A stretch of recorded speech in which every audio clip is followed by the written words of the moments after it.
Welcome to the Politicrat. I'm Omar Moore. It is Saturday, March the 27th, 2021. On this edition of the Politicrat, Georgia, America, and you can't vote.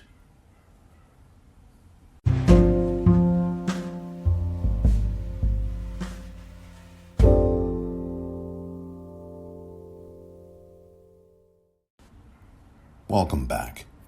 Before I get to Georgia and what's going on across this country regarding voting, the curtailing of voting by Republicans. Republicans are absolutely launching an all-out war on you, especially an all-out war on black voters, an all-out war on brown voters, an all-out war on native voters, an all-out war on Asian voters, an all-out war on poor voters. I'm telling you, I'm going to get into that coming up. You do not want to miss this. But first, I want to talk about some of the things happening today. It is Saturday. I hope you're well. I want to talk about really briefly a couple of things to look for on television here in the United States tonight, and unfortunately, they're on at the same time, which can be remedied and will be remedied by something called a DVR if you have one, or watching on demand if you have that capability to do so, I'll just stick to those tonight. Two events I think that you'll be very interested in: the NAACP Image Awards, which actually has been really running for a whole week now, quite frankly. It's been a lead up. It's been a week-long award show. I don't think I've ever noted that or ever seen that before, where an award show really lasts for a whole week. And I think it's a good, respectful way, though, in this pandemic to keep engaged with the great things that are going on in the entertainment world. And the NAACP Image Awards is an awards program that I like. Now, look, I don't always agree with the NAACP Image Award choices, but I do think that it's doing a good job. I'm thankful for its existence because, of course, and as I and Tim Gordon said just a few weeks ago, if you cannot have black award shows, you've got nothing. Because we have to exalt our own, because no one else is going to do that. So we've got to keep acknowledging these shows and supporting them, even if we do disagree sometimes with some of the things that they may pick, or some of the things they do, or some of the associations they have. We're never going to agree 100% of the time on anything, So, if you can't, come on, we don't, you and your spouse don't agree on everything. So you're not going to expect to agree with an awards organization every time. Heck, I certainly don't agree with the Academy Awards, what it's done over 93 years, the bulk of those 93 years. So, you're not going to have any kind of, again, the NAACP Image Awards has its issues here and there, but it's still a really good, solid place that honors our own. And it's so important to do that. You have to see yourself and reflect yourself. And one way to see yourself and reflect yourself is to honor yourself. And that's what the NAACP Image Awards does. So they've been actually doing these awards now for the better part of a week, the whole week, I think starting from Monday. And I've been watching it on and off. They have been announcing the winners of the pre-awards, and so often during these awards you normally see them when they show them every year. They have a whole bunch of categories where they mention, and here's the winner from earlier tonight, and it was really taped from days ago, and instead of even showing any of the people speaking, they just run them down in this long list or occasional list. And you may still see that tonight, but all week you've had a chance to see these awards either presented or named and given some attention to, and I think that's really a good thing. But tonight, all of that is to say that tonight the NAACP Image Awards will be televised, and it will be live, to the best of my knowledge, at 8 p.m. Eastern Time, US, on CBS, no less. And on BET and on other Viacom-owned platforms, you can watch this live. So this is going to be good. 8 p.m. Eastern, I believe that's obviously 5 p.m. Pacific. If my math serves me correctly, of course it is. And so you'll get to see that. And they'll rerun it as well, I think, on some of those platforms. Please watch.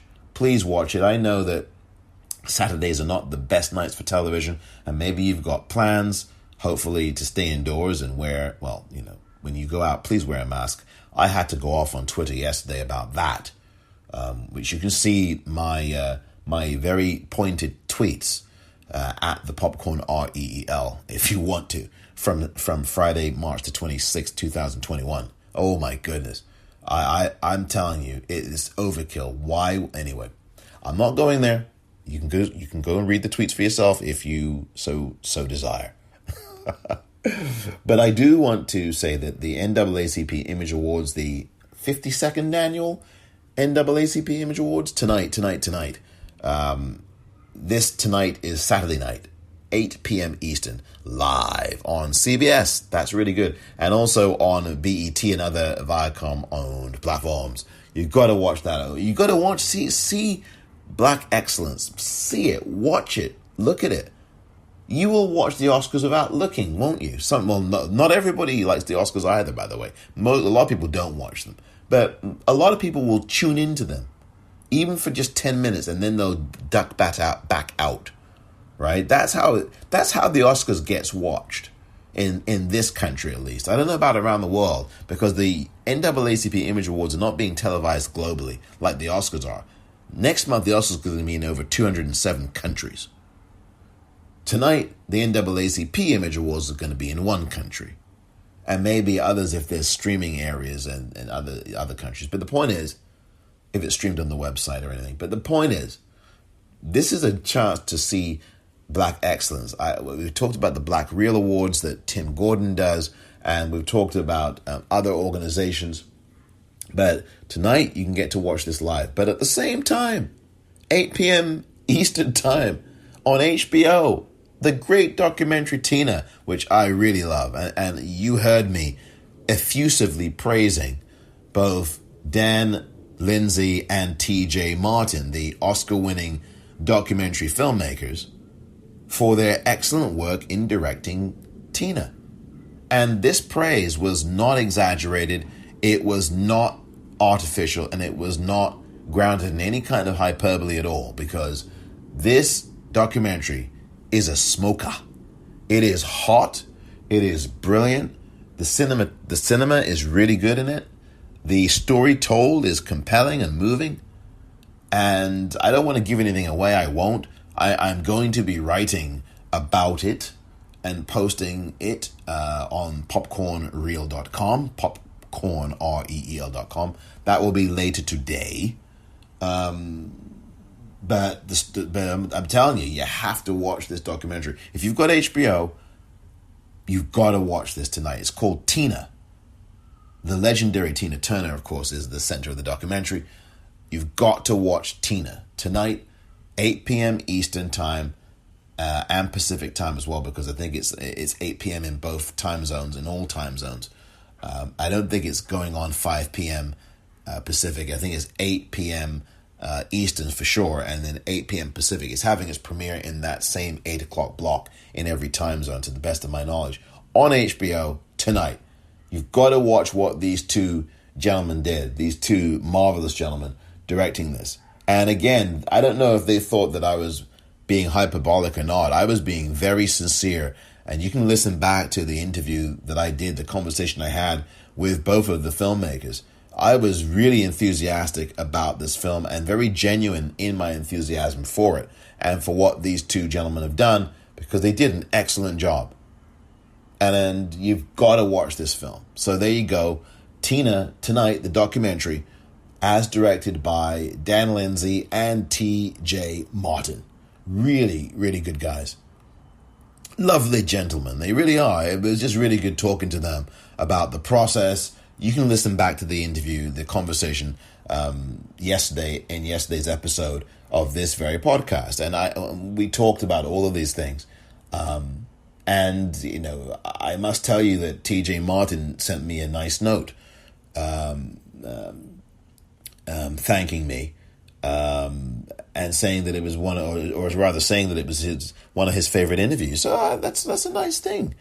That's a very nice thing. Not everybody. Again, as I've said before, I'm not one who's looking for praise. It's nice. I will not spit at it. I won't do anything like that, dear listener. I'm just not someone who is waiting for someone to say good job, because that's not how I work. I've never operated that way. As long as I can ever remember. I do what I have to do, just like you do what you have to do. And you bust your behind, I bust mine. We all do our thing. And I'm not waiting for someone to pat me on the back. That's not how it works for me. And that's not how the world works. Because people will pat people on the back for nothing, for nonsense. And it's really kind of a very insincere pat on the back. But when someone takes that time to go and send you a note, whether it's social media, whether it's email, whatever, and they send you a note saying thank you, or saying yours is one of the favorite interviews that I had, that means something. That's nice. That says a lot about them, by the way. Much less about what they say about you. That says a lot about them. It says more about them, that they would take the time, because they were doing interviews all day. All day. And I'm sure it wasn't the only day they were doing interviews for this fine bit of work, as I call it, this fantastic thing, which it really is. It's a beautiful bit of work they did on this documentary. It's a great documentary. I'm not overselling it. Go watch it tonight and see if you disagree with me or not. I'm telling you, it says a lot when someone takes that moment to say it was yours is one of the favorites. That's not me bragging about. I'm just telling you what one of the filmmakers said to me, T.J. Martin. I thought it was very nice of him to say that, and I thanked him. I said, thank you very much. But this is not why I do what I do. As I've said many times, if you go around doing something to get praise, you're in trouble. T-rubble. You do not want to be doing things just to get a pat on the back. I get it. People do things in search of love. People do things for whatever reason. But if you're busting your behind in this world and you're doing that solely to get praise, you're going to have a very, very short shelf life on doing what you do, because you're going to get disappointed pretty damn quick. And sometimes perhaps maybe you'll get depressed. And there's so many people in that industry, in that line of work, who don't have the kind of heart and sincerity about what their craft is. These two gentlemen do. They have real heart and passion about what they do as filmmakers, and you can see it in the work. And by the way, I know I've talked about them for a few minutes here. Please watch their other works as well. And I said this in the interview, the conversation I had with them yesterday in the episode. Please watch the Oscar-winning documentary they did called Undefeated, about an all-black football team in a Memphis high school. Please watch that documentary. It's called Undefeated. They won the Academy Award for that. Best documentary feature, Undefeated. And it is really good. I mean, it is. I wrote a review on it too. I actually should put a link to the episode about that too. That's going to be 2 reviews that you'll be reading. At least one of them. Because I haven't done the Tina one yet. But I will do that. You got to watch this documentary tonight. And also watch Undefeated, which is available on Netflix. And also watch LA 92. They directed these 2, all of these films I mentioned, they directed them together. And I think they've done one other documentary, which I have not seen and don't remember the name of. LA 92 is the chronicle of the reaction to the not guilty verdicts for the 4 white male Los Angeles Police Department officers who beat Rodney King on video.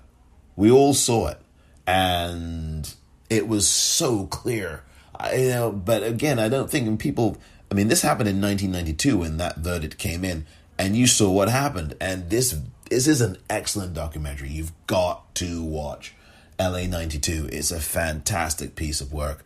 It was done by Dan Lindsay and TJ Martin. And you just have to watch that. It's available, I think, on demand on certain cable systems. I know Comcast, I think, does it for sure. It's a National Geographic production as well, or at least it was done in conjunction with National Geographic. At least it was shown on National Geographic. You may be able to still find that somewhere online. It's probably on YouTube somewhere. You've got to watch that documentary. Oh my goodness. And you can tell these two young men know how to tell a story. They know how to put a documentary together. They've got a craft. They've got an editing eye. I know TJ Martin does a lot of the editing, or most of the editing, or all of the editing. Dan Lindsay refers to that. And they have been doing these documentaries for a few years now, and they're good. They're good. So, again, I know I've gone on entirely too long here. This is going to be, I can tell this is going to be a longer episode today. But the point is that these two gentlemen are really talented. And you've got to watch Tina tonight. It is tonight, Saturday, March the 27th at 8 p.m. Eastern Time on HBO. And by the way, it's going to be streaming on Sunday on HBO Max, but you've got to watch it on HBO. Come on, let's do that. Tina is tonight. So that's the reminder. Also tonight, NAACP Image Awards, both at 8 p.m. Eastern Time. That's on CBS and on BET and that one. But HBO will have Tina tonight. Extraordinary journey of who I think is one of the 10, and I said it the other day to Dan and TJ. I said it to them on yesterday's episode. This Tina Turner is one of the 10 best entertainers ever. One of the 10 greatest ever. I'm serious. I'd put her in the same category with the Judy Garlands, with the Frank Sinatras, with the Michael Jacksons and the Princes and the Sammy Davis Juniors. I totally put her in that list. I know some people go, really? I know, really.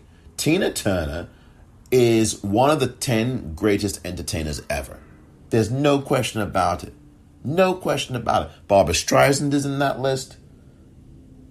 I'm telling you, these are some of the greatest people ever to entertain. Anywhere in the world. Anywhere. I'm telling you. Those names, that's my list. That's only a few of the 10. But those are my list. I'd challenge anyone to come up with a list that doesn't include those people in it. Judy Garland is definitely in there. There's no question Judy Garland. Are you kidding? And her career was fairly brief. Even though it started as a child, it was still a brief career. When you consider everything. I mean, she was barely 47 years old when she died of a broken heart and many other things, and what that horrible industry did to her. Oh God. I mean, it will rip your guts out. But Judy Garland's on that list. Michael Jackson's on that list. Aretha Franklin's on that list. I mean, these are the solo entertainers. I'm talking about solo entertainers. Tina Turner's on that list. Tina Turner, let me tell you, her career was extraordinary. And she's still here. As you know, she has retired and is living a lovely, comfortable life in Switzerland. As you may know, she's no longer a citizen of the U.S. She renounced that citizenship and let that go and become a Swiss citizen, which requires that you must renounce any other pre-existing citizenship you have. So she is no longer an American citizen. She's an American, but she's not an American citizen anymore. Anyway, Tina, tonight. And I could go on about this week. It's been, I think, a good week for President Biden. I told you that I would try to do this on a weekly basis, evaluate the week. I think that, there's some issues. Of course, the squawking that the Republicans are doing about migrants on the border. They've suddenly found their voice on that. They didn't say jack about it for 4 years prior to this January 20th, but all of a sudden, it's a crisis. They had these mock-ups ready for when Biden walked in, and the props on the House floor. This is a Biden problem. Oh my gosh, 2 seconds into his administration, no less. Jeez, good God. Why didn't you care when there were kids being ripped from the arms of mothers? Why didn't you say anything then? Huh? Why didn't you say anything? This is all a show, and the Republicans know how to do this better than the Democrats do. They know how to take victory laps. They know how to take lying laps. They know how to go out and parade lies and shout lies, thinking that the louder they shout them and the longer they shout them for, the more effective they're going to be. And in part, they're right, because it works. If they shout loud, it's like what Yeats said. The most terrible, I'm paraphrasing, the most terrible are full of passionate intensity and conviction. And the people who are right and correct and morally upright and do the right thing for people, they're so quiet and they're so milquetoast. And it's so true. Yeats was correct. The great poet Yeats, W.B. Yeats, was correct. Oh my God, I don't know. I just don't know. But anyway, I've got to get to Georgia. Oh, all barrels here, for lack of a better term. Next.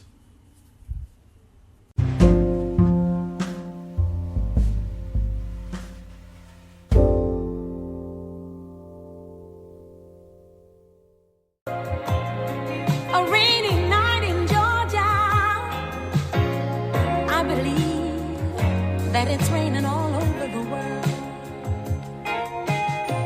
I feel that it's raining all over the world. Randy Crawford with Rainy Night in Georgia. Welcome back. Rainy Night in Georgia, I think, is an apt song, and Randy Crawford's rendition of it is really great. I love what she does with the song. But what's going on in the state of Georgia should concern each and every one of you listening, especially if you are listening inside the United States, because this is a test run for really what's been going on in this country for 200 plus years, if not more, which is the curtailing of people's ability to vote. The trampling on their voting ability. I mean, that's what various states in the country have been doing now for all of its existence. And I'm talking about its existence as the United States of America, because before, and even as this United States of America was being formed, there were people who were not allowed to vote. Women. There were people who weren't even considered to vote. Black people who weren't even classified in this country by the people the rich white men who had taken over this country. They weren't even considered human beings, black people. We were not considered, under the law in this country, we were considered, under the Constitution of this country, we were considered 3/5 of a human being. This was called the 3/5 compromise. It was dehumanizing. It was about power. It was about control. And it was about subjugation. So there was no way that a black person in this country, whether they were enslaved or whether they were free, was able to vote. It did not happen until, Reconstruction for black men, thereabouts. And it wouldn't be until 1965 that black women, in earnest really, in 1965, gained the right to vote. And even then, it wasn't a right that was enumerated. It was, the Constitution recognizes and the Voting Rights Act recognizes that you will not be prohibited from voting. There is nowhere in the Constitution right now in 2021 that says that there is a right to vote. The right to vote is implied. And it is implied through a series of amendments. And one of them is the 15th. And there is this idea, that you cannot, we're not going to block you from voting based on this, based on that, based on the other. So it's what my old college professor, law professor rather, would have said years and years ago, is that it's a negative right. It's not a right given to you affirmatively. It's a right given to you only when something's been wrong. When something has been wrong, when something has been done wrong, or I should say when you've been wronged, I think that's the best way to put it. As I remember him saying years and years ago. This is a really good law professor, by the way. Happened to be the brother of the one, the only Maceo Parker, would you believe? I mean, that is a true story. I, years and years ago, had a professor, law professor, who really, he's related to Maceo Parker. He was his brother. He passed away. Maceo Parker's still very much alive. But Kellis Parker, unfortunately, is not anymore. And he died fairly young, too. And I was really sad to hear that he had passed away. Maceo Parker, however, thank goodness, is still very much alive. And I'm glad that one of these brothers is. And Maceo, as you may know, or may not know, was the band leader, really, for James Brown. I mean, essentially was. I mean, he played the saxophone. I mean, Maceo Parker, you're talking about one of the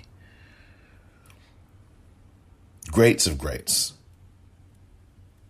And Maceo Parker's just, I mean, I've seen him perform as recently as 2020, and this is before the pandemic had started, and whoa, this brother must be in his 80s now, and he's still, I shouldn't say still, but he is continuing to do the great things he did in the 50s and 60s and beyond that. But anyway, voting, let's get back to that, shall we?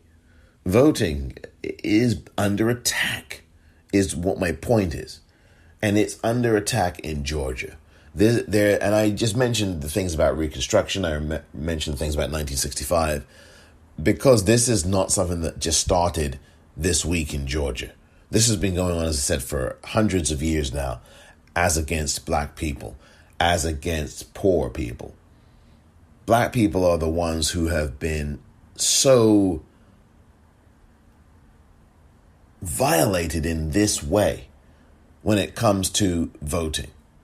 We are the ones who have suffered so much. So much. We've had to fight like hell just to do what most every white person just wakes up in the morning and gets to do. And really doesn't have to think about it too much, if at all. And we've had to fight. We've died. To just vote, to exercise the franchise that we are told that we have access to as a result of the 1965 Voting Rights Act, as a result of Reconstruction. And you know what happened with the Hayes-Tilden Compromise. I talk about this, Rutherford B. Hayes and Samuel Tilden. And that agreement between the two of them in this bitterly fought presidential election of 1876.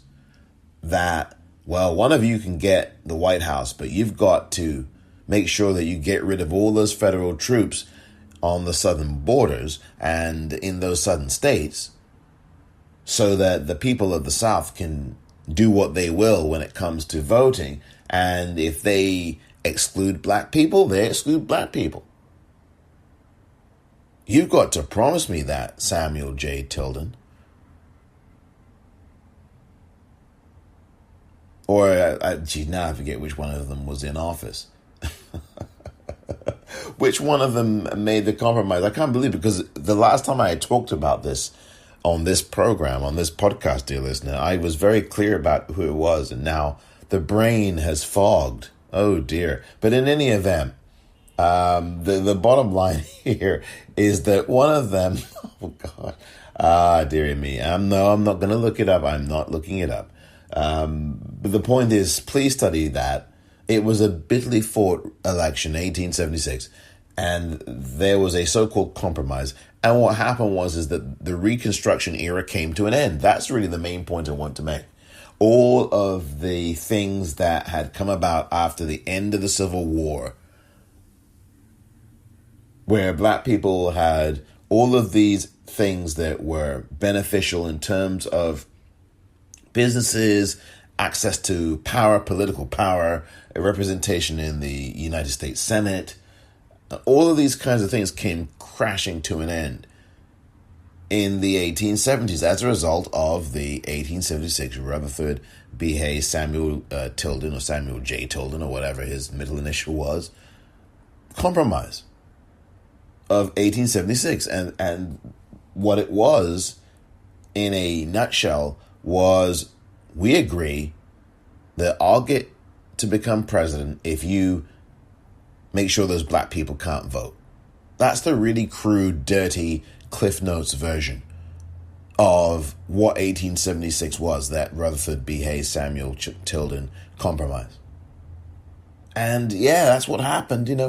Black people caught hell all over the South. Black people were murdered all over the South. Not that that ever stopped. They were murdered all over the country. This is not just the South. I think it's very dangerous for people to make it seem like it's only the South. I mean, isn't that just a really foolish thing? I mean, do people think that violence against women happens only in the South of the country? Do you see how absurd and dangerous that would be to think that? And how insulting it would be for all of us, or any of us, to be thinking something like that. How insulting it is to the survivors that you would think that this heinous violence goes on just in one portion of the United States. But yet we talk about that when it comes to enslavement, violence against black people, lynching. I mean, same thing, same difference, right?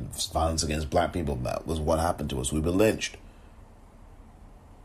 and tortured and everything else in this country. And that went up tenfold thanks to the Rutherford B. Hayes Samuel J. Tilden Compromise of 1876. And voting, forget it. There was no votes at all. Black men couldn't vote pretty much anymore. There were ferocious attacks on their liberty. The so-called free black person in this country was really a non-entity. They were pretty much shoved back into what I would call a proverbial pine box, because we were boxed in. Black men certainly were. And black women, forget about it. They didn't have anything to speak of. And we tried to make a way out of no way, as we have often done in this particular country. So we are coming from these circumstances that were awfully, awfully oppressive. And there's no such thing as anything but that, because that's what it is. So I just lay some of that history out, some of that background out, because history is very important. And I just want to get to really what we really are dealing with here now, because this is extremely serious. And this is the measure of what happens in the United States and what happens in lots of places in terms of progress and then going backwards. Although in the United States in particular, it seems this is the place where there is a constant wrestling, a constant back and forth. President Biden talked about this earlier in the week. What he said about Georgia, this is Jim Crow in the 21st century. He said that during his news conference, which I did say that I would mention, go into a little bit, and I will go into it a little bit during this portion of this episode. He was fairly forceful about that, and I'm glad he was, because it needs to be said. This was a hugely damaging act, to say the very least, that the Republican Governor Brian Kemp, by the way, who shouldn't even be there in the first place, did. It should be Democratic Governor Stacey Abrams, and I'm telling you, she's going to run next year. I'm telling you she's going to, and I'll be shocked if she doesn't. And what you're seeing now in Georgia is in part a preemptive move against Stacey Abrams. A preemptive move. And it's a preemptive move not only by Brian Kemp, but it is a preemptive move by the Republican machinery in Georgia, the Republican Party in Georgia, the Republican Party all over the country.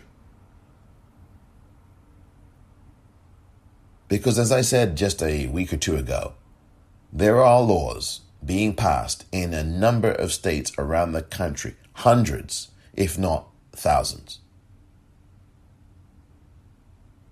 that are designed to curtail, slow down, or just about damn near, well, block Black, brown, Asian, Native American, and young people and elderly people from voting, and poor people from voting. These draconian measures are being introduced in state legislatures all over the United States. The Republican state legislatures, let me just make it clearer, because it is the Republican Party that is the fascist party that is doing all of these extremely draconian and frankly unlawful things. And the reason why they are able to do this, quite frankly, whether it's Arizona, whether it's Georgia, whether it is a number of other states around the United States, is because principally of the very poisonous Shelby versus Holder decision, the Shelby County versus Holder decision of 2013.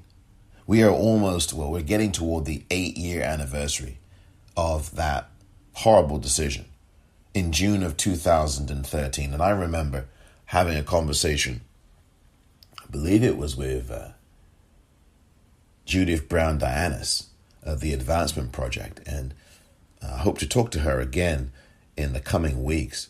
We talked about this in great detail, or in a fair amount of detail, about this curtailing of voting and about Georgia and about the Three-Fifths Compromise. And she explained it very clearly about what was going on, and that it was about power and it was about control. And as I say, it's about power and control. It's about maintaining power and oppressing Black people in order to do so, discriminating against Black people in order to do so, breaking the laws in order to do so, violating the Constitution in order to do so. This apparatus was set up by white men who were rich. And they want to make sure they stay where they are. But the reality of the world and of nature says they cannot. They cannot.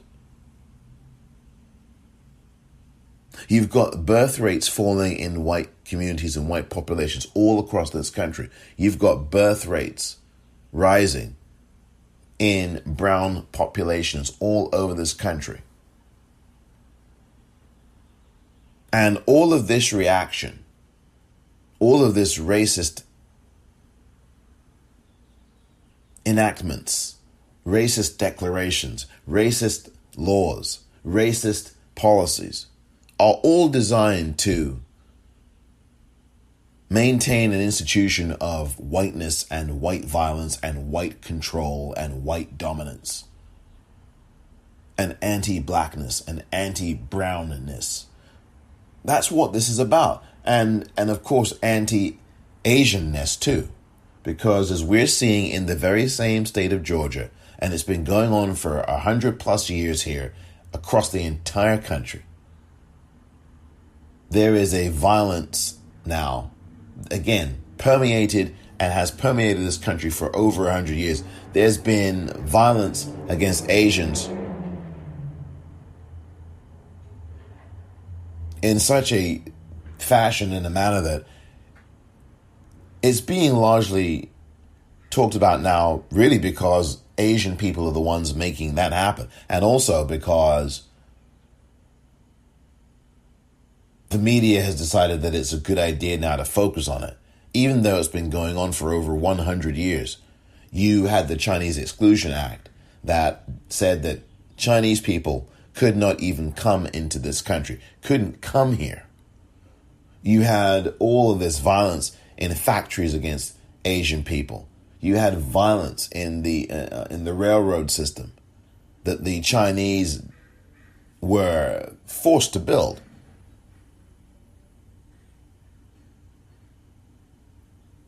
You had the violence against someone like Vincent Chin. I think about him in the 1980s. Killed in Michigan. You've had all of this violence here recently, of course, as we know, that's still going on. It's been going on in San Francisco now forever. It just doesn't get the coverage. So you think, oh, Asian people seem to be okay in San Francisco.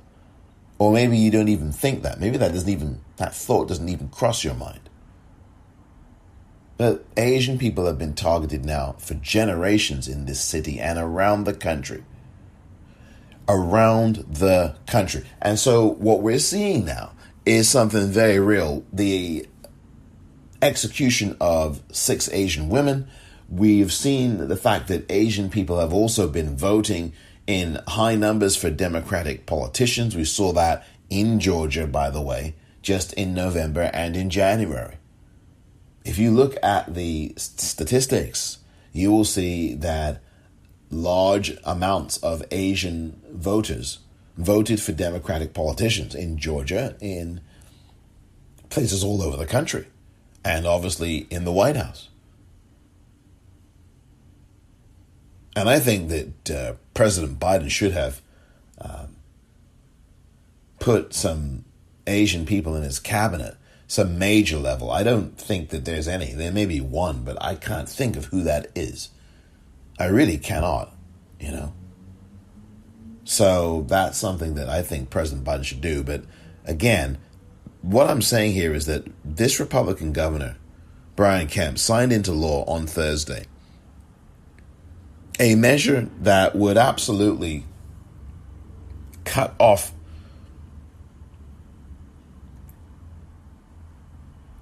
black voters at the knees and cut off any voter in the communities that are affected at the knees. I mean, this is such a draconian set of measures. I'm going to just read this to you. This is from the Washington Post. It is from Thursday, March the 25th, 2021. It's by the two Amy's, Amy Gardner and Amy B. Wang. They wrote this story, and the headline, Georgia governor signs into law sweeping voting bill that curtails the use of drop boxes and imposes new ID requirements for mail voting, MAIL voting. I don't know, I don't want to just read a bit of this, but I don't know that people understand just how draconian this is. And Shelby v. Holder in 2013, the Supreme Court decision, that gutted Section 4 of the Voting Rights Act, which is the pre-clearance section of that act. The pre-clearance section requires that any state that wishes to make changes in its voting laws must first notify the federal government of its intention to do so, of its intention to make those changes in its voting laws. It has to be run by the federal government first. That is what Section 4 of the Voting Rights Act of 1965 required.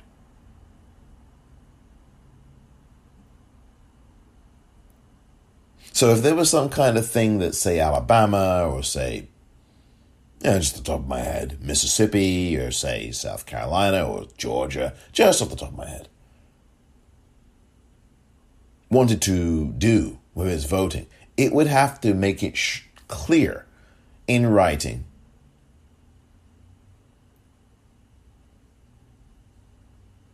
sent to the federal government that, hey, we want to make it harder to vote. Federal government will look at that and say, no, you can't do this. You can't do this, and the way you're doing this, no, can't do it, can't be done. Boop, try again. Not, you're welcome. It's try again and do something that does not exclude people from voting. Good luck. That provision was gutted from the Voting Rights Act. That Section 4 provision gone. Thank you very much, Chief Justice John Roberts. You did a bang-up job back then in 2013. Why, sir, we should give you a Junior G-Man badge. No. We don't need to give John Roberts any FBI or any badge or commendation for doing that. I know some people probably are or have. Oh, but he's the conscience of the court, you see. Oh, he's the swing vote. That's what we hear. That's what I heard some of these pundits saying last year. Of course, I don't listen to them anymore, and I don't watch them. As you know, I don't watch the corporate news media because it's just, anyway, I've talked about that a lot of times. And again, there are some decent people who work in it, some good people who work in it, but it's not them that's the issue, really. It's the framework, it's the structure, it's the way that things are focused on and other things are not. And deliberately so. And I know this has been going on forever, but I've had enough of it. There's ways to get alternative media. I've talked about Roland Martin all the time here, about his show. I talk about it on Twitter at the Popcorn REEL, my Twitter handle. You've got to listen or watch Roland Martin's show Monday through Friday, 6 p.m. Eastern time in the U.S., 3 p.m.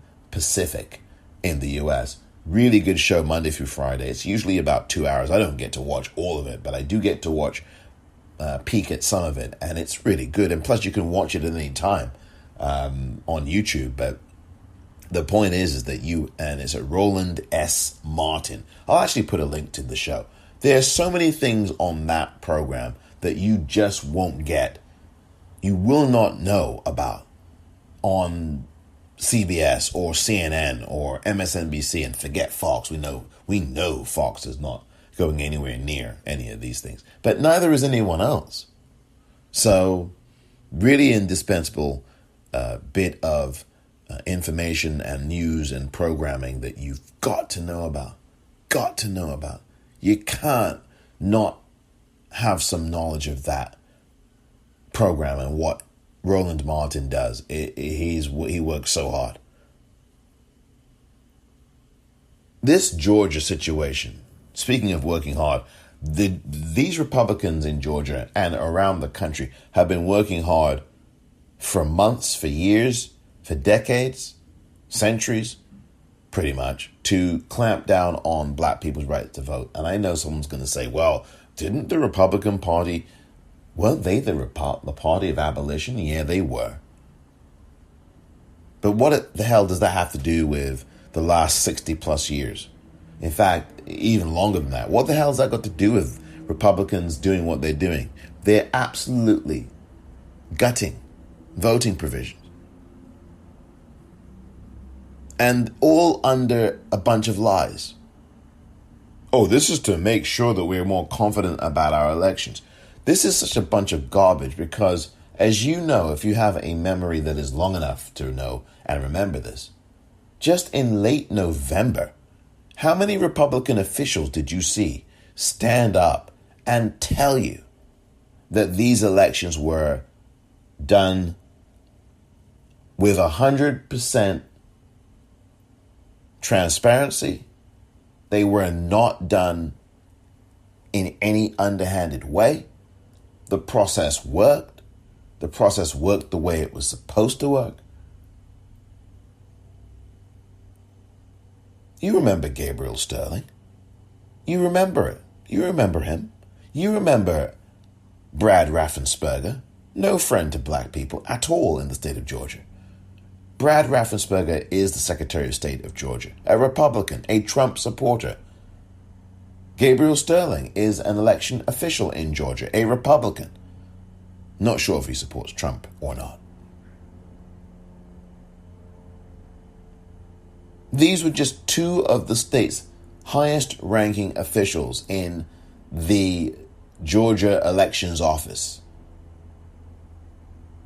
Even the governor himself back then said that there was nothing here that I can do because this was the law and it was carried out according to law, and I don't have the power to overturn these elections. It was legally obtained. These results were proper. These results were certified by the Republicans and the state legislature. But this is what they did to you. They turned around and showed you their backsides with what they had cooking here. I'm not going to break out into the Rock, Dwayne Johnson's If You Smell What the Rock is Cooking. Well, I can tell you this, though. I will say you can definitely smell what the Georgia Republicans are cooking, and it stinks. It stinks. To high heaven. It stinks to the bowels. It really does.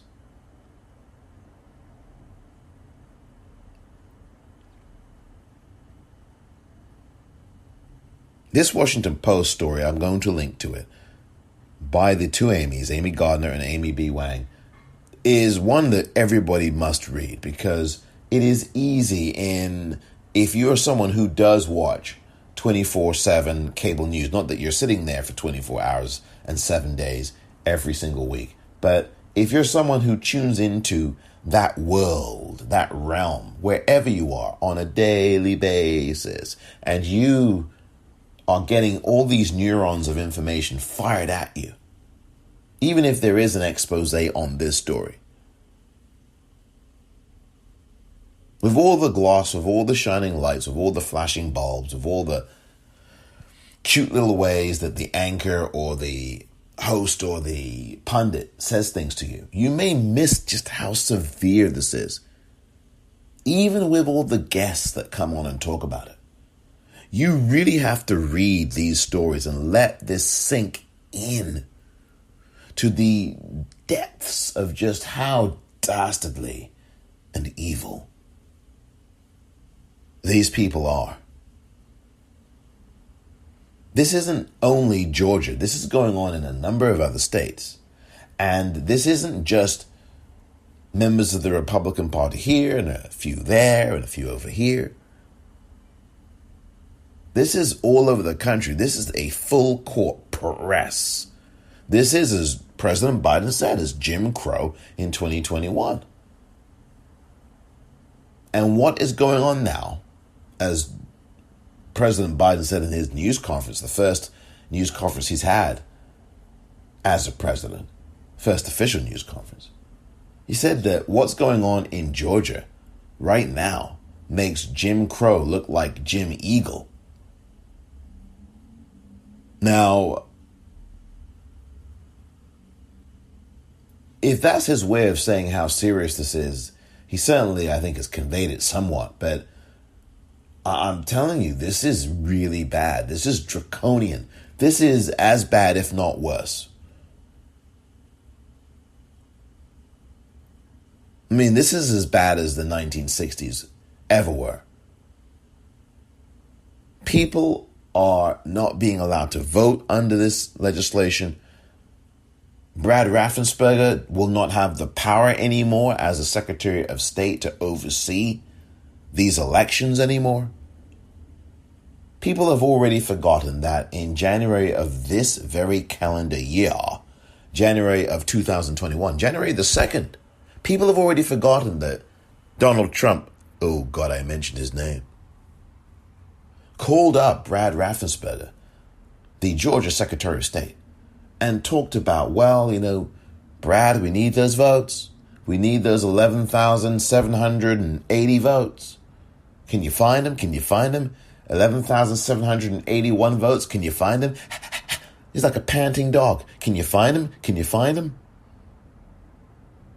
And Brad Raffensperger said, no, we can't find them because they are non-existent. Shut up and go home. Well, he didn't exactly say it like that.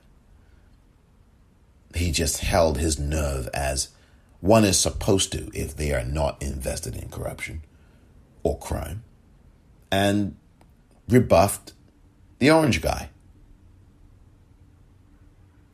Nighty night to you, go home. Your supper's getting cold. And that's what Brad Raffensperger said. There were at least 2 phone calls made to him. Oh, did we forget, dear listener, that there was an American United States Senator, a U.S. Senator, I should say, named Lindsey Graham, who also contacted Brad Raffensperger and did so in November or December of 2020. I think a lot of people have forgotten that already. Most people have, because there are more important things that people do have to think about, like where's their next meal coming from? How long am I going to have to stand in this food bank line? Are my parents going to be okay? Is my mother going to be fine? She's got this illness. So nobody's thinking about bloomin' Lindsey effing Graham.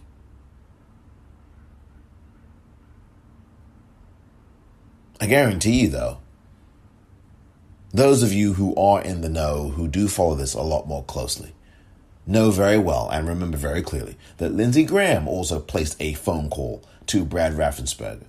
And I dare say that there were other Republican senators who did the same. You just didn't hear about them. I can't believe it's just Lindsey Graham and the orange guy who did this. And Lindsey Graham did this and was asking the same things that the orange guy was asking. Lindsey Graham was looking into the voting. And I'm telling you, he really should be investigated. There is no question.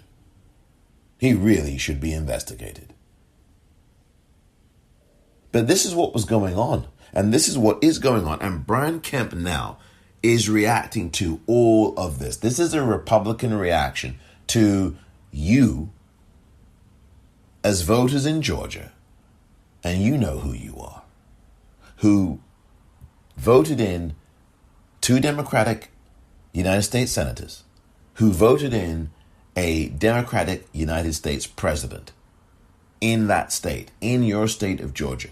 That's what this is about. This is a reaction to that. And that's how the struggle continues, a luta continua.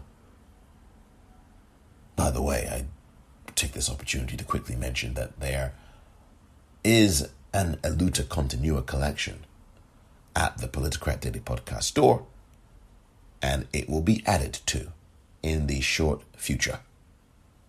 You can visit the-politicrat.myshopify.com and you'll get to take a look at those items. The struggle continues. This is the ongoing fight in this country. It is a tug of war. That's probably a very tame way to say it, but it really is a tug of war. So you're going to have this titanic struggle. Every time there's progress, there's going to be people pushing back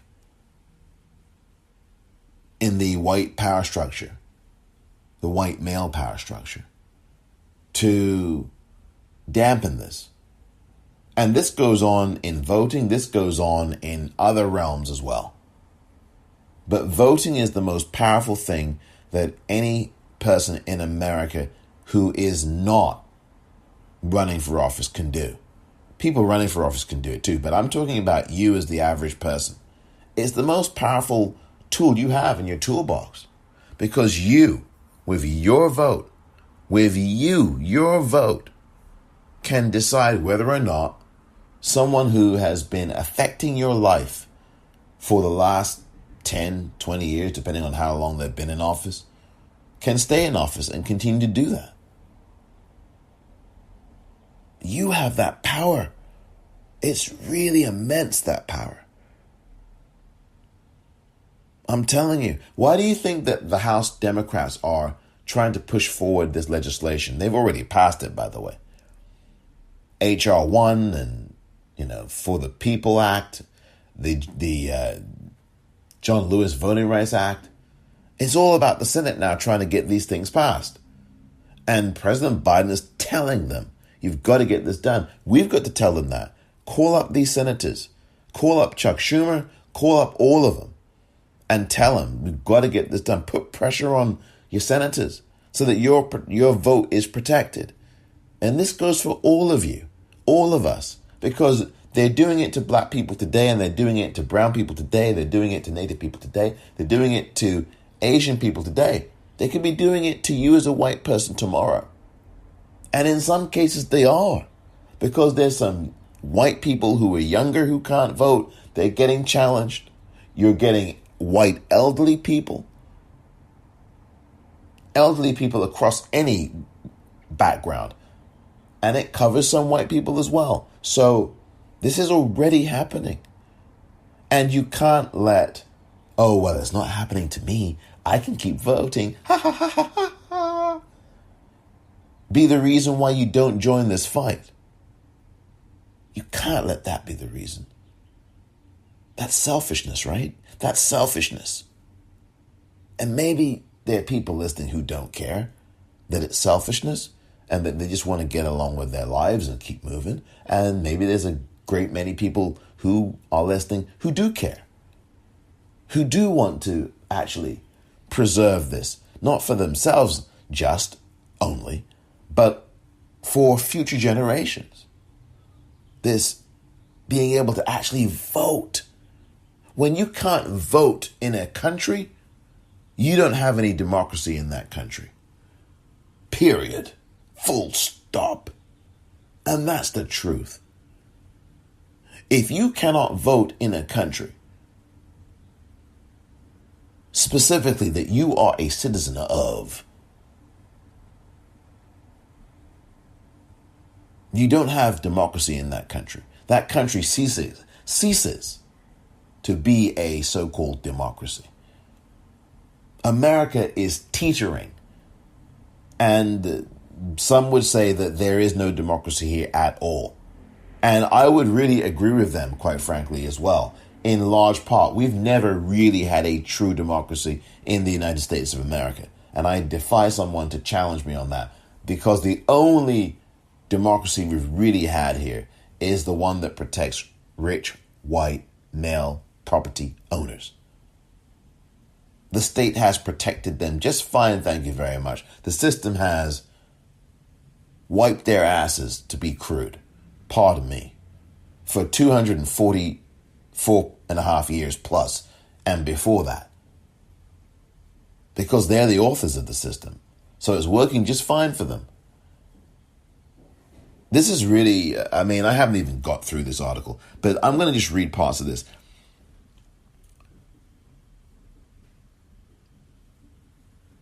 So this law was signed on Thursday, and it's described as a sweeping voting measure that proponents said is necessary to shore up confidence in the state's elections, but the critics countered would lead to long lines, partisan control of elections, and more difficult procedures for voters trying to cast their ballots by mail.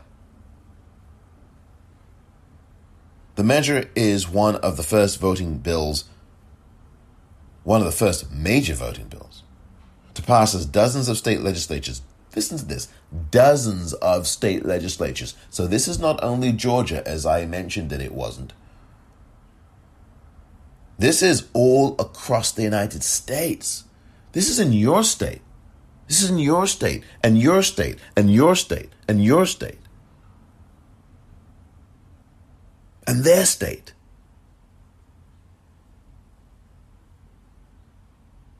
The measure is one of the first major voting bills to pass as dozens of state legislatures consider. Now, one thing they didn't write here, the two Amy's, it's not dozens of state legislatures. It's dozens of Republican state legislatures. Can we just get that absolutely right? You've got to get this, and I'm not trying to... I am criticizing them. when you write a story like this, you have got to put in the important words that don't get put in a lot of these stories. I try not to quote from a lot of these stories, although the Associated Press, I think, is the best of the lot. It hasn't always been 100%. I mean, who is? But the Associated Press is probably as close as it gets to being really, I call them the paper of record, or the organization of record, news-wise. They are so good here in the United States. The New York Times has lost its reputation. They may do good exposés here and there, but they've lost their mantle as the paper of record, in my humble opinion. I just do not think that the New York Times, even with some of the very good things and features it does do in some issues and with some really great writers, Nicole Hannah-Jones, the Pulitzer Prize winner, did her 1619 series that she won the Pulitzer Prize for, and others have done some good work there, and there are some good stories that come out of there, investigative stories that are very well researched and so many hours put into them, thousands, millions of hours. Even with that, they have not lived up to their so-called vaunted standard of the paper of record. The editor-in-chief is a joke. I've had just about enough of him.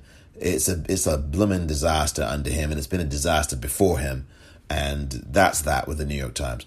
But occasionally I'll look at the Washington Post, and I will say that there are some good stories, but the Washington Post cannot leave out the word Republican here. It can't leave that word out. So I'm going to add it, even though when you read this, if you do read this, and I will supply it to the liner notes of this episode, you will notice that word is not there in paragraph number 2 of the story. So I'm going to put it there. Dozens of Republican state legislators consider restrictions on how ballots are cast. I mean, even the way this story is written, and I love to analyze and break these things down, dear listener, is in such passive language. I really should do the... You remember the anger translator that was done so funny and so famously by... God, I forget his name now, would you believe? You know who I'm talking about. When President Obama was in office, and there would be this angry black man translator, the anger translator. And it was one of the things, and I forget the brother's name, really talented actor and comedian. And I'm sorry that I don't remember his name. You probably remember his name. You know who I'm speaking about. And he would be there at the White House Correspondents' Dinner. He first did this as part of a skit on his show that he did with his good pal. And it's a shame I don't remember their names. But I think you know who I'm talking about. And so he would, at the White House Correspondents' Dinner, do the same thing. He would stand next to President Obama at the time, and Obama would say something, and then this brother would stand up there and start shouting and be angry, and and he was called President Obama's anger translator. And this was a sketch that started on his own show, and then he did it at the White House Correspondents' Dinner, and it was funny. It was funny as hell. It was so funny. And so, it was comedy that was comedy gold. And you just have Obama be so calm and measured. And then you'd have this brother screaming and shouting and like, damn you. And I don't know if he cursed or not, but F this. And it was really funny stuff. But this was part of what happened. And the reason I bring that up is because I think that these stories that I read from, these stories need anger translators. Because I get it. Oh, we're journalists, and we're supposed to be straight down the middle, and you go to journalism school, and objectivity, and you're supposed to find the story and not find an angle. You're supposed to find the story. And so you've got to use this neutral language. No, you don't. You don't have to. When the house is burning down, if your house is burning down, you do not use neutral language to describe that. You're not using any neutral language at all.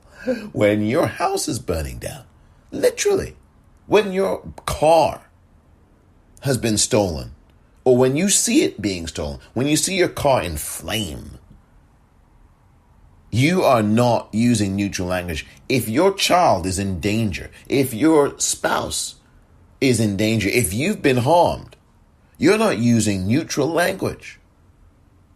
But yet, these news stories consider restrictions on how ballots are cast. No, this isn't considering restrictions on how ballots are cast. This is, these motherfuckers are suppressing your vote.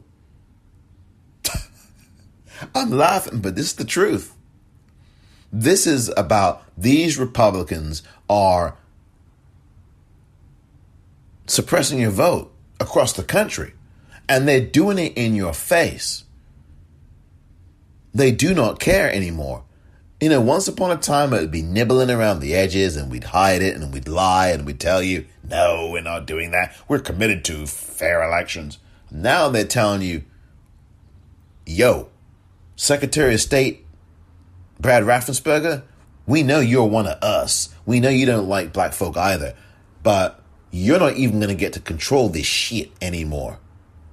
I mean, this is what they're saying in your face, sucker. That's the ball game, everybody.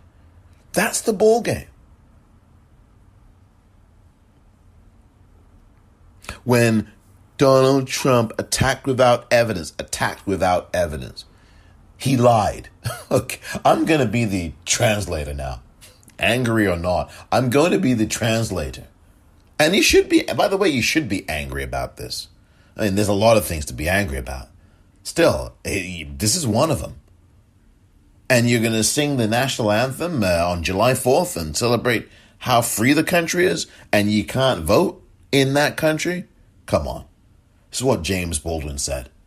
We are only very sporadically and unwillingly the home of the brave. And he said, this is not the land of the free. I think James Baldwin, he's no longer here with us, but I think James Baldwin should know of which he speaks. As we all know this, it's not only James Baldwin. I just love James Baldwin, as you can tell. And I talk about him almost every episode. And talk about him on Twitter almost every chance I can. You've got to read his books. You've got to read his books. I've talked about them before, and I'm going to again when we get closer to his birthday, which is in August. I will, by the way, also, as we get to the end of this portion of Women's History Century, we get to the end of this month of it, I'm going to do something I haven't done often enough, and shame on me, is to give you some recommended titles of books written by women that I think you must read, if you haven't already. But this is really what we're doing. This stuff is really serious about this voting. This new law attacked without evidence the integrity of election results in 6 states he lost. That's such passive language. It's your ass lost and you're lying. And you had 63 out of 64 or whatever it was, 61 out of 62 lawsuits rejected. Can we just remind people that everywhere these pieces of garbage went in there, we're trying to steal an election tour of America. Everywhere they went, the 6 states where all those black people voted, they lost. They lost. Come on. There was nowhere for these you-know-whats to go. There was nowhere for them to go. And they kept going and trying to bore holes through brick walls with their fingers. That's what this was. They were trying to bore holes in brick walls with their fingers. Court after court after court after court after court said, no, thank you. Sit your ass down. Go home. Your supper's getting cold. Get that weak stuff out of here. Judge after federal, judge after Trump judge was laughing in these people's faces God, sounds like another word. They were laughing in the Giuliani faces, the Trump faces, the Republican faces. They were laughing in their face. Get this garbage out of here. There's no fraud here. He even admitted it when they asked Rudy Giuliani in court. And even Rudy Giuliani had to admit, no, there's no fraud here. So what the hell are you doing in the court? We know why. We know what they were doing. They were appealing to their base. Hence these terrorist attacks in January, where you had the same Giuliani talking about trial by combat. Since his failed ass strategy didn't come to anything, now we're going to turn to violence. That's what he was doing at that rally, that whatever that was, before the terrorist attack. That's what this was.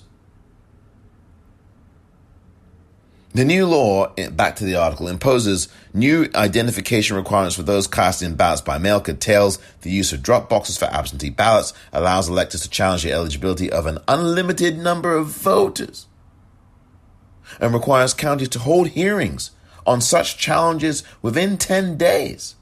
Makes it a crime for third-party groups to hand out food and water to voters standing in line. Blocks the use of mobile voting vans, as Fulton County did last year after purchasing 2 vehicles at a cost of more than $700,000, and prevents local governments from directly accepting grants from the private sector. Jesus God. Mary and Joseph. The 95-page law also strips authority from the Secretary of State, making him a non-voting member. I told you about this. That he is removed from even having control over his own blooming elections. So what is his use? This law invalidates his position. He's a phantom. The Phantom of the Opera is there, inside your mind. I mean, this is what's going on. This isn't just Michael Crawford singing to you. Or me singing to you, for that matter. Trying in vain to evoke the great phantom. But this is what Brad Raffensperger, who's no friend to black folk, is rendered. He is useless. He is basically a cuckold. Excuse me. I mean, come on. He's got no use. He's watching this happen. And he can't do a goddamn thing about it. But you can. I just want to read the rest of this and I'll tell you how you can after the break that I'm going to take. This law strips authority from the Secretary of State, making him a non-voting member of the state election board. So he's got no power. Translation. Speaking of anger translation, or just translation, it's not even anger. It's explanation. Laced with my reactions.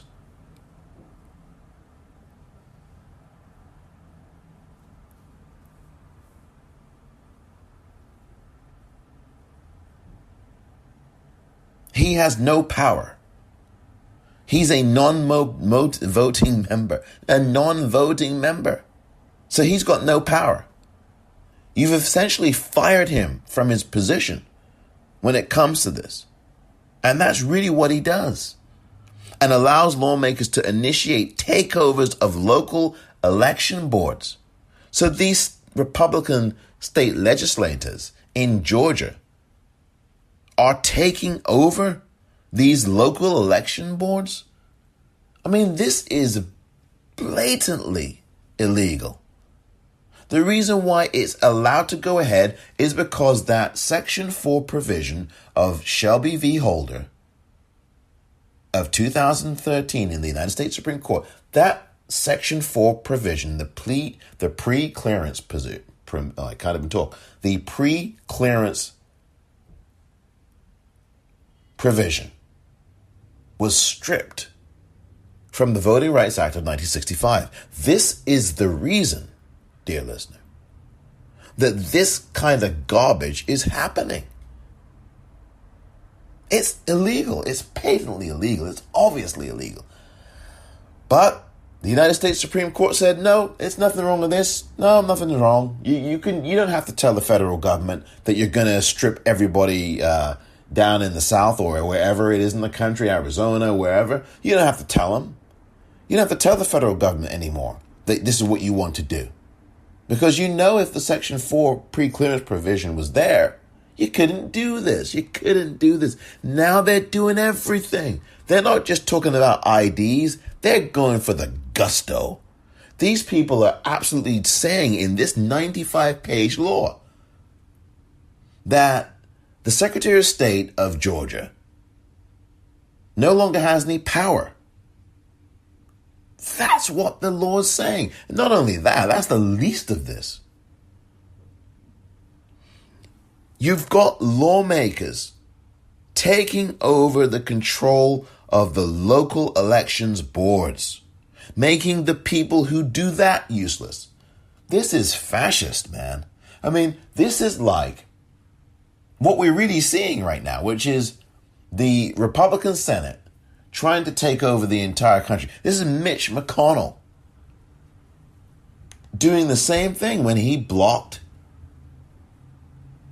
Merrick Garland from a hearing for the United States Supreme Court, which was such a consequential thing. Because now what you've got on this United States Supreme Court is a 6-3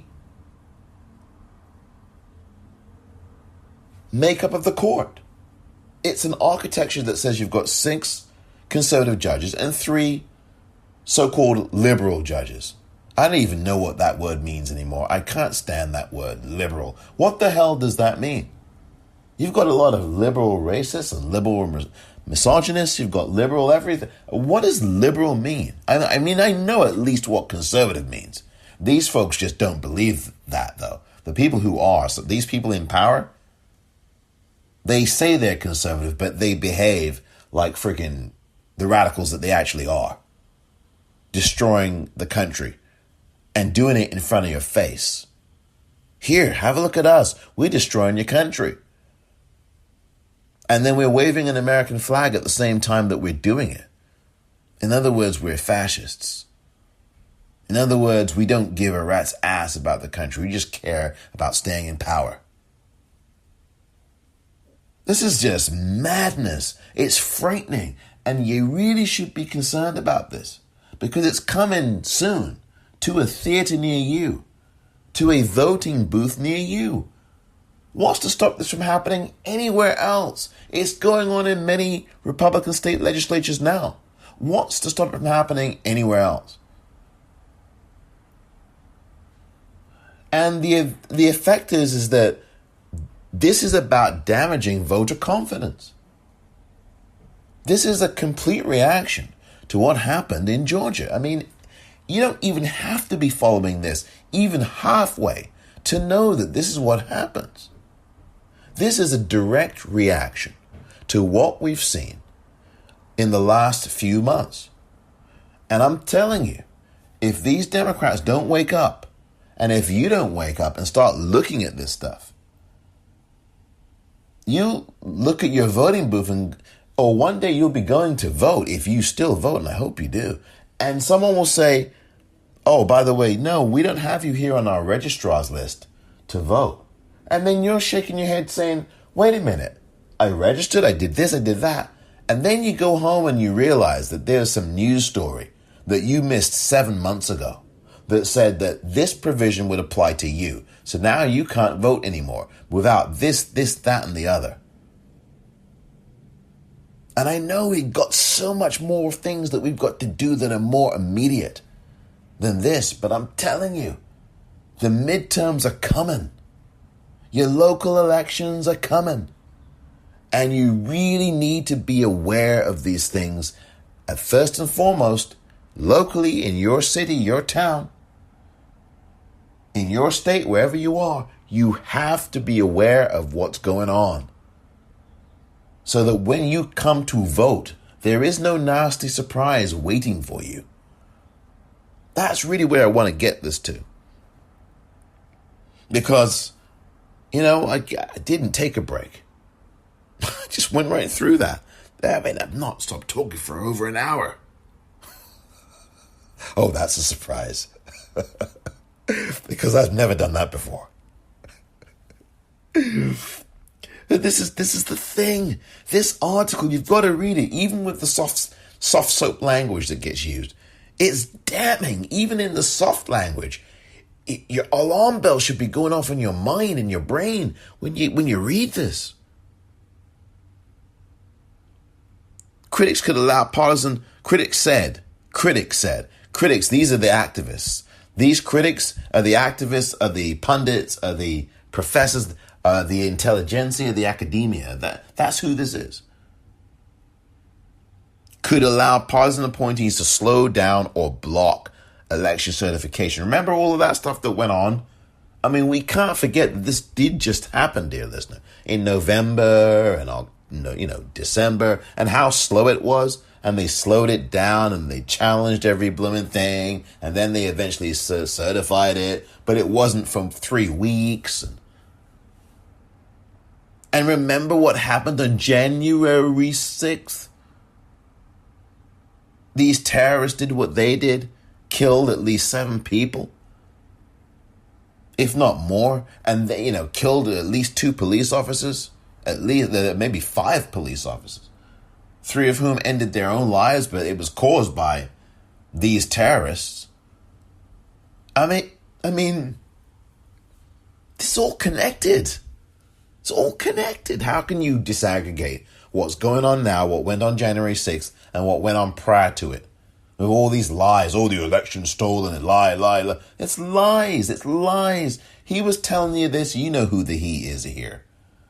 And it's not the man upstairs or the woman upstairs or the person upstairs. He was telling you for a year that this is what he was going to do. He was telling you from 4 or 5 years ago that this is what he was doing. He was doing it.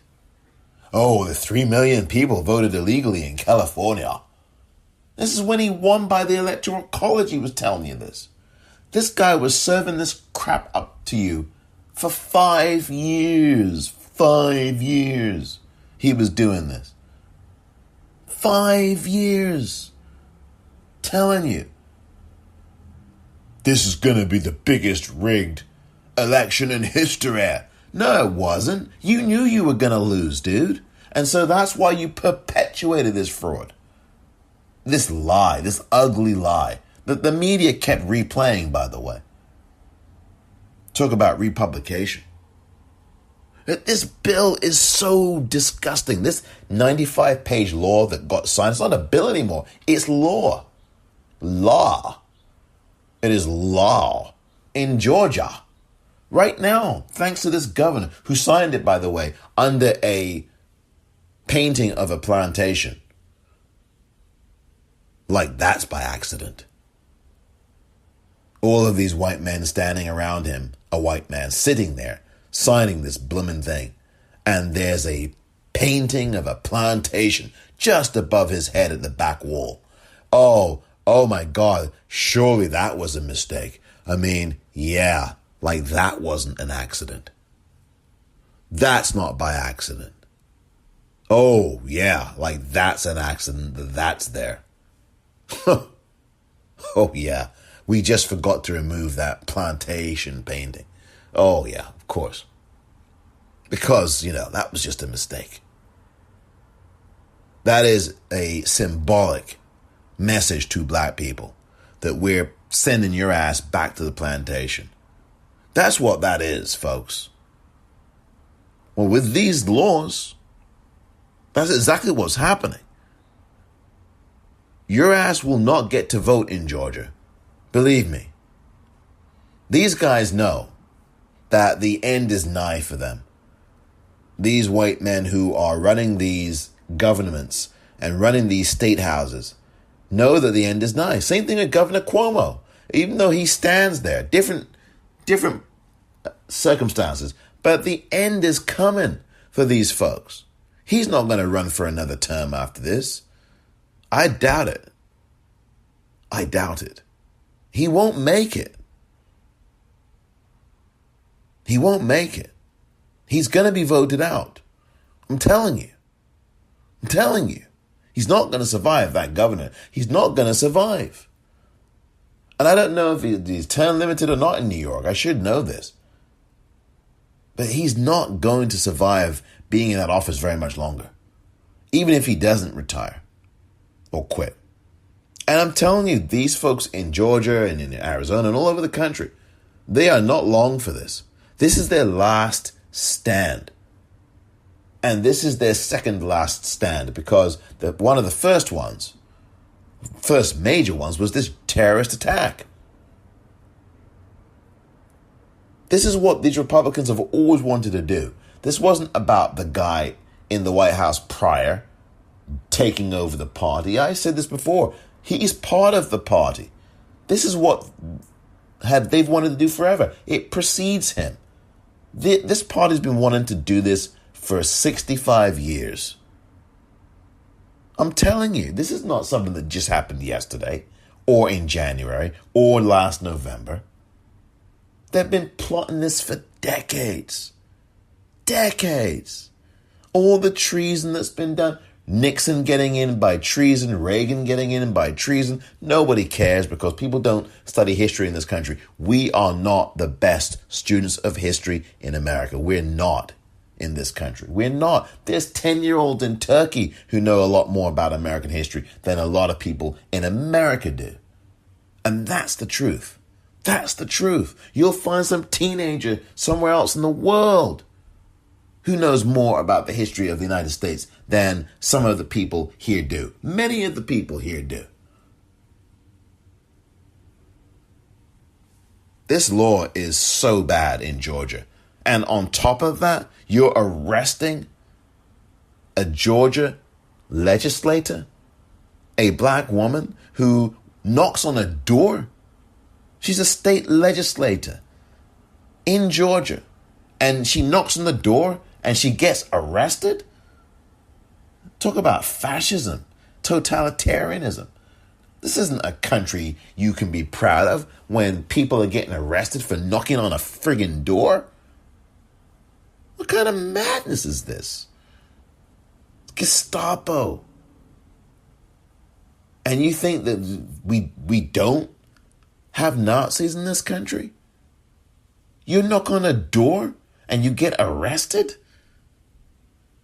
But somehow you can't arrest any of these Republican senators and Republican House members who all were there chanting and, oh, I don't believe these results and these election results, and I'm at the rally of January 6th, and there's no charges and there's no arrest of them.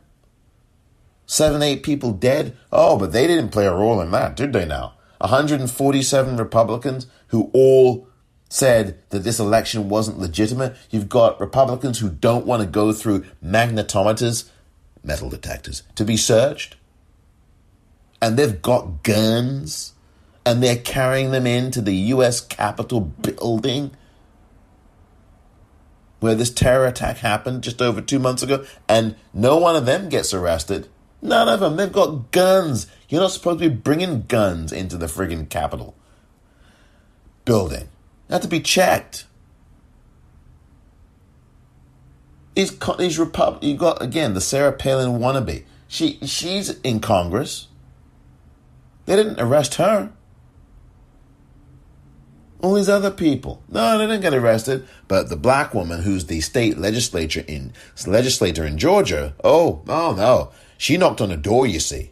That constitutes a national security threat. So, hey, we've got to arrest her. Knocking on a door. My goodness me. Oh, knocking down doors and windows in a U.S. Capitol building and breaking into the Speaker of the House's office and stealing her laptop and, destroying paintings and breaking glass and taking speakers' podia and all kinds of things and, swinging from walls like a friggin' monkey in the floors of the Senate and taking documents. Oh, that's kid stuff. But knocking on a door? Oh my God, knocking on a door. Oh my goodness me. The sky has fallen. Henny penny, the sky is falling.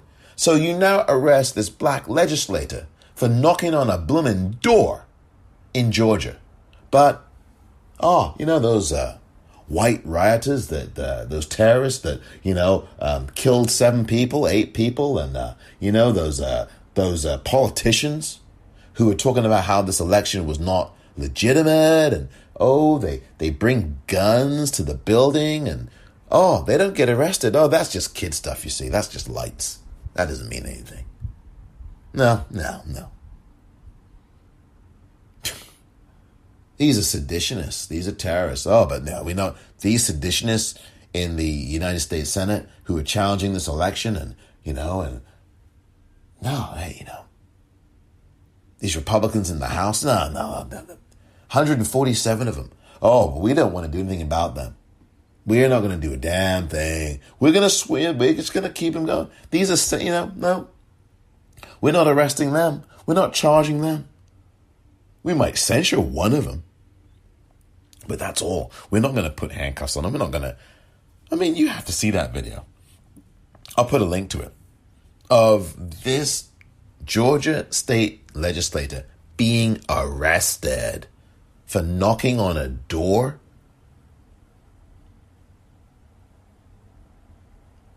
There will be blocking of election certification under this law, and it will target heavily Democratic jurisdictions, many of which are in the Atlanta area and are home to the state's highest concentrations of black and brown voters. Hello, these are the same highest concentrations of black and brown voters who voted in Joe Biden in Georgia, who voted in Jon Ossoff in Georgia, who voted in Reverend Raphael Warnock in Georgia. And Jon Ossoff found out that he had become the winner of that election literally a few hours after the terrorist attack on January 6th. I don't know if you remember that, because the election in Georgia in the Senate happened on January 5th. People forget that too. It happened on a Tuesday night. Warnock had clearly won. That was in the bag. The question was the official pronouncement of Ossoff, and everybody knew that Jon Ossoff was on his way to winning. It just wasn't officially pronounced by most news organizations until the next day. And then it was revealed, and literally it was revealed around, about 5 o'clock or so Eastern time on January 6th. This is after most of the terrorist attack had taken place on the U.S. Capitol. I'm telling you folks, this is some really serious stuff here. And this bill, this SB 202 or whatever, and then all these other ones, these things are passing like a hot knife through butter. The Republicans are the ones, of course, who all voted yes. They have the majority in the state legislature down there in Georgia.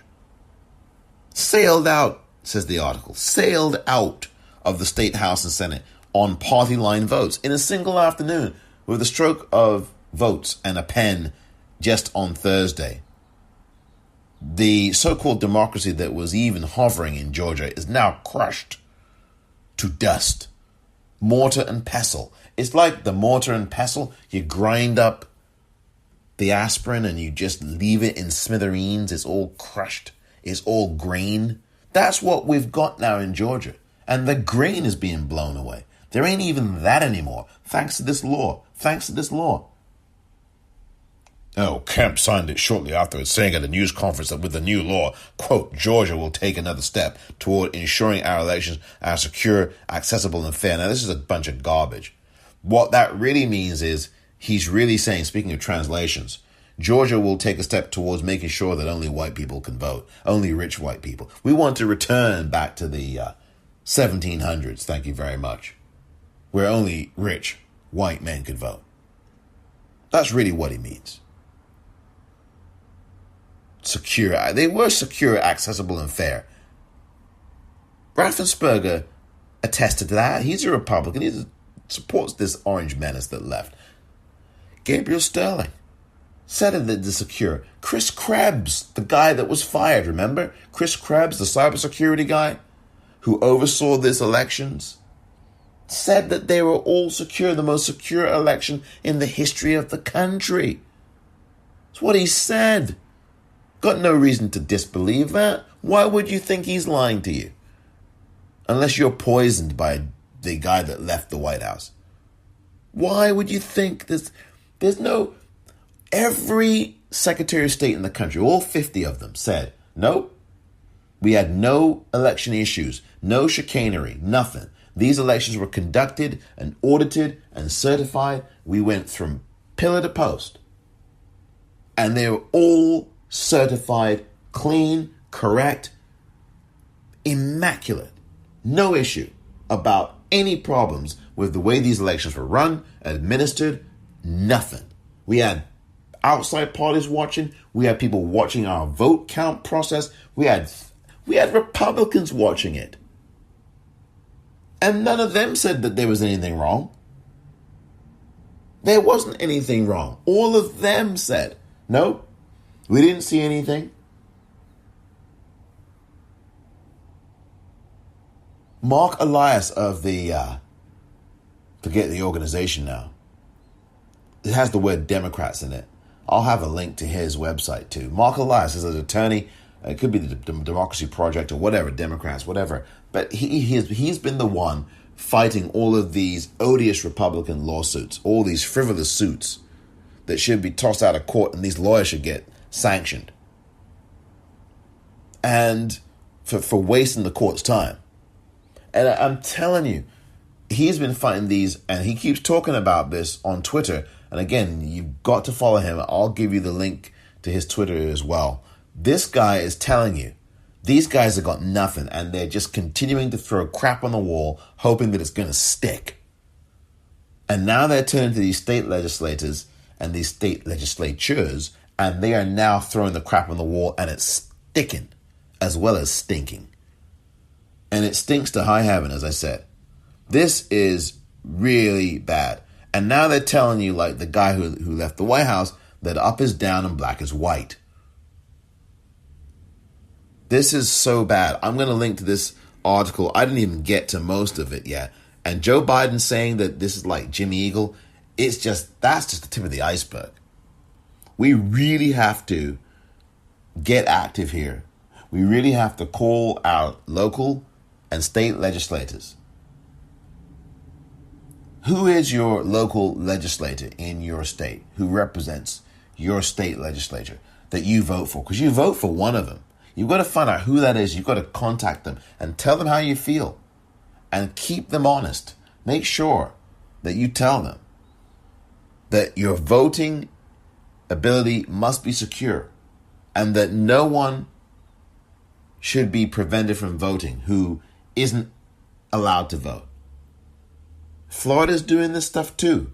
The attacks on people who used to be felons, all the stuff. This is really bad stuff. And these Republicans are the ones doing it. We have to absolutely not only be aware, but we've got to start calling our local legislators.